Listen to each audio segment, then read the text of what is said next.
porque ela filosofa, porque ela se coloca como pessoa, como gente. Acho tão lindo. Kênia, por que você trouxe Carol, Alice no País das Maravilhas? Ah, porque eu gosto muito desse livro. E por quê? Eu acho que também eu senti uma vontade enorme de falar de criança. Foi. Uma corrida, né? Criança. Criança. Você tem criança? Tenho um filho de 2 anos e tem sido uma enorme aventura no País das Maravilhas. Mas é mulher? Homem. Homem? Não é Alice, é o Manuel. Mas, enfim, esse universo eu fico absolutamente encantada. E eu lembro que a primeira vez que eu li Alice, isso faz muito tempo, né? Na verdade, eu li e ouvia que acompanhava um disquinho. Tinha uns disquinhos coloridos que vinha. Eu sei. Você lembra disso? Com músicas do seu tempo. Com músicas do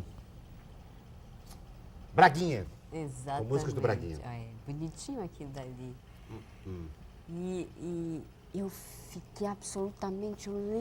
Eu tento fazer um esforço, eu lembro que eu ficava encantada com essa história da menina que se perdia num mundo cheio de coisas muito diferentes. Eu sentia muito medo, na verdade esse era o sentimento. A menina que se perde no mundo de coisas estranhas, absolutamente falantes, estranhas, que ela não tem controle. Nonsense total, né? Quer dizer, nonsense total.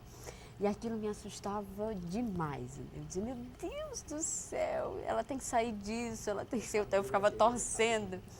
Eu ficava torcendo pela Alice. Olha a Alice. Porque era isso é lindo, né? E essa ilustração, essa edição é com as ilustrações. E por que você acha que se incomoda tanto? Ou incomoda no sentido de instigar? Essa pessoa perdida num mundo fantástico, mágico, sobre o qual não se tem controle. Na verdade... É por aí? Mas o que eu estou tentando recuperar é um pouco o meu sentimento de criança. Tá. Eu queria mesmo era falar de criança. Tá bom, pois fale. Ou então deixa. Então, quer dizer, eu lembro que eu sentia Fale. medo. Eu sentia medo, era um negócio de medo, sabe? Era absolutamente... Eu ficava fascinada com aquilo.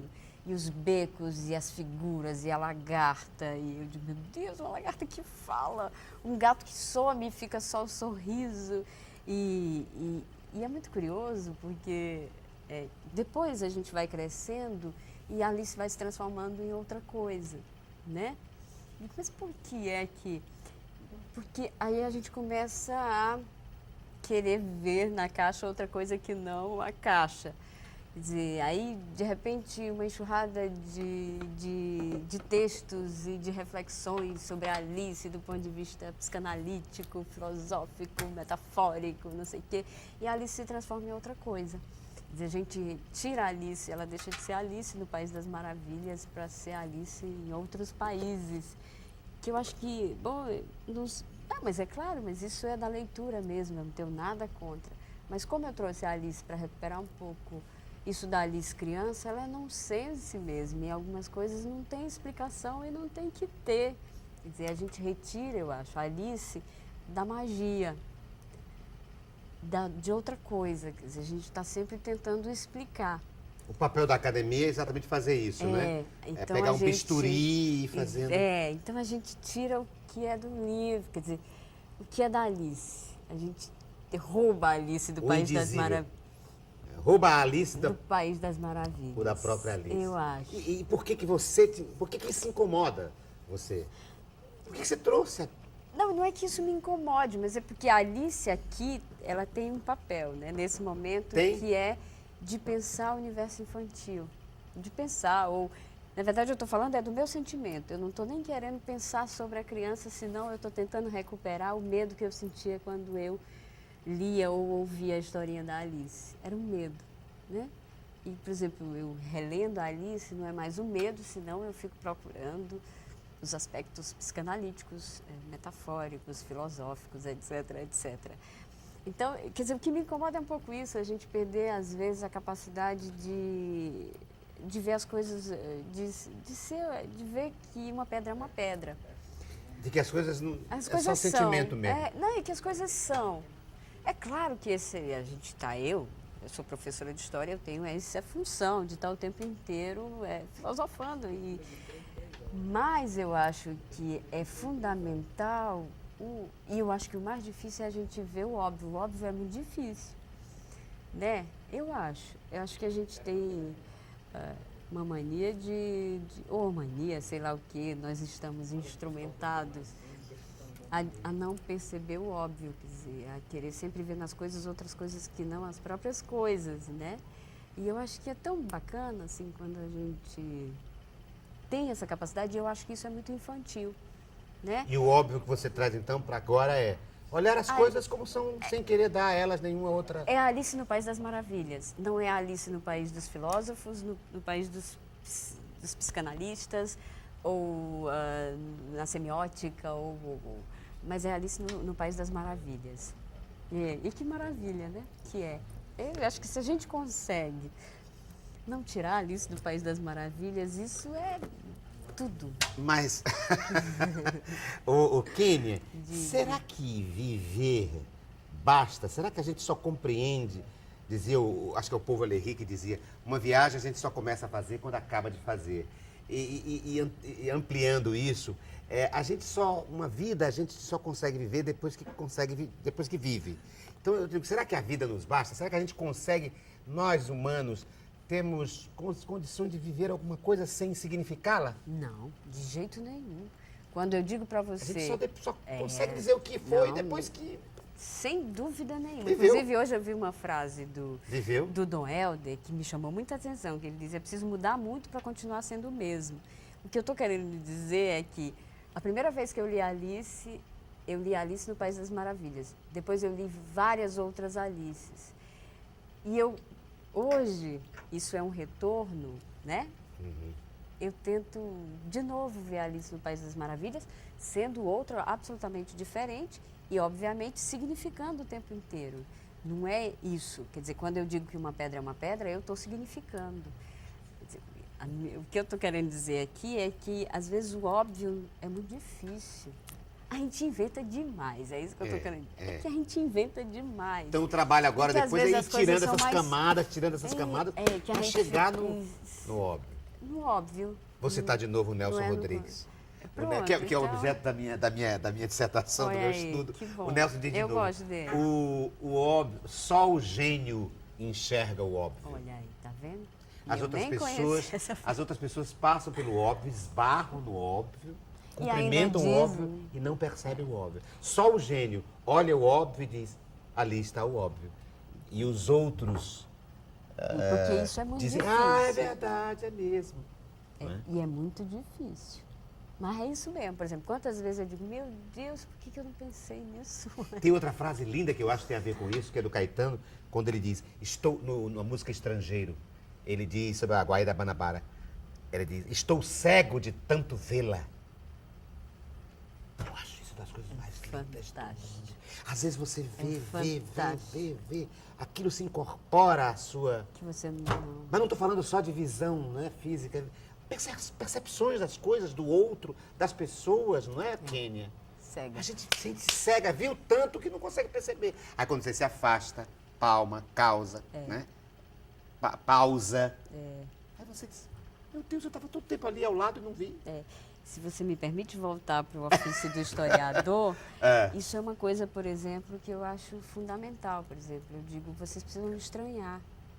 É um exercício muito difícil. Estranhamento. Porque a gente já sabe o que quer. A gente o tempo inteiro já sabe o que quer ver. Né? Quer dizer, eu vim aqui e eu tinha uma expectativa. Eu digo, bom, então ou eu me frustro ou eu me contemplo. Quer dizer, a gente está sempre transitando nesses dois sentimentos. Ou a frustração, ou ok, foi do jeito que eu esperava. Quer dizer, se preparar para a novidade, a gente não... Então é preciso estranhar. Eu digo, olha, estranhe o seu objeto de pesquisa, estranhe o mundo.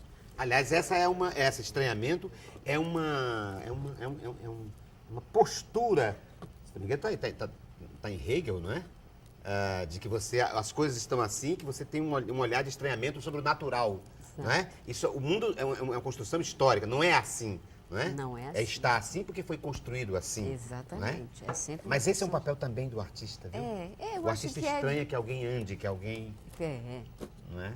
E eu acho Que alguém que a pense, que poesia alguém nasce olhe. do A estranhamento. poesia nasce do estranhamento. Eu acho que só é possível. E aí tem a ver com fazer- Alice nos País da Maravilha. Porque só quem tem esse estranhamento entranhado, natural, sem nenhum esforço, é a criança, né? Exatamente. Porque ela acha Pronto. tudo estranho. Mas por que chove? E voltamos ao Por que, ponto. por que eu falo? É o sentimento Por que infantil. você é minha mãe? Não é? Agora você formou. Né? Eu queria chegar nisso. O sentimento, o estranha estranhamento, a tudo. criança é puro estranhamento. Por que eu sou assim? Por que dedo é um maior do que o outro? A gente Tudo já é viu e estranho. já aceitou que são Tudo é diferentes, estranho. né? Tudo é Mas ela olha para ela própria aí. Estranha, olha para o mundo, olha para tudo. Estranhamento. E as coisas Intenso. ainda, nem tudo tem nome também. Nem tudo tem nome. Então, isso é fantástico. E as crianças dão porque- nome, né? Exatamente. Viram deuses, Elas né? criam. Viram a Gênese, o livro Gênese. E chamou isso, disso, né? E vão inventando. Faça-se a mundo. luz e a luz foi E feita. vão inventando o mundo a partir do estranhamento. Né? É. Quer dizer, eu preciso estranhar para criar, para fazer a novidade. Tem que ser, porque senão, bom, a gente fica no mesmo. A gente vai só repetir, né? Então, Um artista, um artista não basta ter sido criança. É preciso continuar sempre sendo. Senão não será criança, não será artista, né? Não será inventor. talvez esse seja o meu esforço agora em reler Alice. Tentar de novo esse sentimento que durante algum tempo eu perdi. E uma das coisas mais bonitas aqui, falando, você que vem de uma academia, de uma formação, uma doutora em história, eu acho que talvez a única coisa assim, que a gente tem contribuído fortemente, nós, assim, da arte, para a academia, é ter articizado, vou inventar o verbo, articizado a academia, com muito esforço, não é? A história perdeu esse tom de retórica, de verdade, né? É. Ela ficou no status Ela tinha. Da invenção Quer dizer, antes ela era moderna. absolutamente artística, o século XIX dá Sim, esse sim. peso. E a gente agora está tentando recuperar um pouco a história como arte também. Arte da invenção, né? Sim, mas teve um período aí que ela era Absolutamente sisuda. sisuda, ela era né? O viés, ela era como é que chama? Como é que chama? A baliza, né? O balizador ali. Pá. A verdade. A verdade. Os documentos estão aqui. São é isso. provas. São provas. Exato. O inquérito, né? E agora a gente está dizendo, peraí, isso é um olhar, isso é uma construção, né? Isso tem estratégias para ser assim, né? Eu próprio falando sobre isso também estou me colocando e tal. Amenizou a coisa. Bastante. Né? É Mas um por outro esforço. lado é engraçado, tudo é dialético. Por outro lado, parece que eu estou falando mal aqui da história mais reta, mais criativa, mais inventiva, mais mentirosa. Mas, por outro lado, também tudo isso nos coloca no campo do inconsciente coletivo, dos arquétipos, que nos interessam enormemente, né? Enormemente. Quando alguém fantasia o índio, por exemplo, no indianismo, não é? Sim, E cria um índio super-herói, etc, etc. Isso aqui não é verdade, também, entendeu? Isso aqui não é. Mas por que foi feito assim? Tem a beleza de ser assim. Nos fala, isso também nos fala. A mentira também nos fala. Exatamente. Quer dizer, o que interessa para a história, na verdade, é ver como a mentira é verdadeira. E como ela é contada de modo absolutamente verdadeiro. Eu digo isso em sala de aula, eu digo, olha, vocês têm que procurar a verdade na forma como ela está sendo contada, porque isso não tenham dúvida, é absolutamente verdadeiro. Isso é verdadeiro. Professora, quando a senhora entrevista uma pessoa, como é que a senhora sabe que aquilo é verdade? Eu falei, eu não estou querendo saber se aquilo é verdade. Eu estou atrás de saber a forma, é o modo, é a verdade da forma. Mesmo que a pessoa que esteja falando saiba que é mentira. Mas não importa, ela está dando um depoimento. Ela está construindo ali um discurso. Ela está com o sendo qual você vai trabalhar. absolutamente verdadeira na sua intenção de mentir. Então é verdade, né? Interessa para a gente saber isso mesmo, são como é que ela fabula, né? Quer dizer, quais são os elementos da fabulação? Por que isso entra no jogo? Como é que entra? Né? Quer dizer, historicamente, por que é interessante dizer que não é o que é ou afinal de contas o que é? né? Então, interessa é a forma, isso é verdadeiro. Olha, estamos chegando quase ao final. Eu sei que você trouxe outros objetos. Você me trouxe aqui uma ampulheta. Dava para falar assim rapidamente? Ou não? A gente já contentou a ampulheta. Acho que sim. A passagem do tempo. Mas Eu achei maravilhoso, porque não é uma ampulheta clássica. ela é fashion, né? Ela é fashion, ela parece assim um broche. Isso. Ela podia estar aqui na tua roupa, né? Ela podia estar em cima de uma... Claro, na roupa teria que ser bem menor. Mas enfim, um objeto assim de estética, de beleza apenas, e não de alguém de passagem do tempo. Mas te preocupa, passagem do tempo? Por que você trouxe? Não, Assim, que me rapidamente. preocupa, quer dizer, eu tenho que pensar sobre isso sempre, né? Não, isso é porque eu nunca tive uma ampulheta, apesar de isso ser o objeto que dizem que é o objeto símbolo da história, eu nunca tive. E eu tive essa, eu comprei para mim mesma, eu não ganhei, eu me dei de presente, porque eu achei ela super, super bonita. E eu, que acho bonito, mas fico procurando sentido, sabe o que eu pensei? Diz aí. Pensei num tempo Mas você sabe que com isso redoma, é dar sentido. num tempo com redoma, entende? Você não tem acesso ao tempo, à passagem do tempo. Ele está confinado, ele está numa espécie de castelo. Para lembrar aqui uma outra figura, ele está num caixão de vidro, né? Que seria o caixão da Bela Adormecida e não da Alice no País das Maravilhas. É como se o tempo tivesse aqui encalacrado, encaixotado num caixão de vidro. Se tivesse mais tempo, a gente ia conversar se existem esses castelos, esses caixões de vidro, essas redomas que aprisionam o tempo, que nos dão visão, sim, porque são de vidro, são transparentes, mas que também aprisionam o tempo. Mas dizer que é bonito também é dar um sentido. Dá um né? sentido. É verdade. Não é tirar verdade. sentido, não, é Qual absolutamente o semântico. sentido? O sentido é embelezar. O sentido é embelezar. Nos provocar a beleza. Não é tirar o sentido de jeito nenhum. Não, dar um não. outro. Mas quando dá o sentido, com outro sentido, também é bonito. Dar sentido às coisas também é bonito. Né? Pensar sobre as coisas é bonito. E também não pensar também é bonito. É só olhar. Se é que isso é possível, né? Se é que isso é possível. Eu acho que não. Acho que só na meditação. Mas acho... vamos aos objetos surpresas? Já Deixa é um objeto O teu é assim, pá! Não, o meu não é pá! Não, o meu não é pá, não. Não? O Então meu vou deixar o meu por último, né? Não, vou deixar. Você vai dar o seu por último, tá bem? Eu vou trazer o meu. Eu trouxe, eu pensei, algo que me aproximasse da Quênia. E claro, o que me aproxima da Quênia? Uma peça feita na Universidade Federal do Ceará, corta aqui, UFC, no curso de arte dramática do CAD, né? Curral Grande. Ora, o que é o Curral Grande? Curral Grande é uma peça do Marcos Barbosa. Mostra aqui, ó. Isso, Curral Grande. Que é sobre este livro, ó. Campos de Concentração no Ceará, Isolamento e Poder na Seca, de 1932, que é um livro de quem? Da Quênia. Cadê a foto dela? Tem, não. Não tem? Não. Não tem. Então, é um livro Mas da sou eu Quênia. aqui, tá Tá aqui. aqui ela aqui atrás. Isso aqui tem tudo a ver com ela. E tem a ver comigo. Então, eu trouxe um objeto surpresa que é o programa da peça, na qual o autor se baseou para fazer a peça. No livro, ela é autora desse livro. E eu fui... A peça foi dirigida pelo João Andrade Joca, que é meu orientando na área de encenação. Eu sou uma espécie de consultor ou de orientador na área de dramaturgia e de dramaturgia cênica, não dramaturgia literária, a encenação do João Andrade Joca. E eu montei essa peça. Então, se alguém perguntar qual é a sua ligação com a Quênia, agora vai ter várias. Eu já conversei com ela aqui, já troquei com ela esse diálogo. Mas antes era isso, era só o Curral Grande. Era uma mulher apaixonada pelo mesmo tema que eu, que é os campos de concentração, o tema dos campos de concentração. Então eu te trouxe o programa da peça. Obrigada. Dos meus alunos, para dizer que nós estamos ali andando no mesmo campo. Concentrados no mesmo campo. Concentrados no mesmo campo.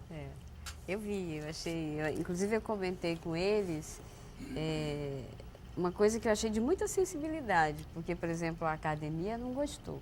Porque como eu estou falando de seca, e eu começo falando do carnaval. Eu abro a dissertação falando do carnaval, assim, sem mencionar seca, é um capítulo inteiro só do carnaval, dos festejos, das misses, dos carros alegóricos, etc, etc. E acharam isso muito estranho, né? Inclusive me recomendaram tirar à época.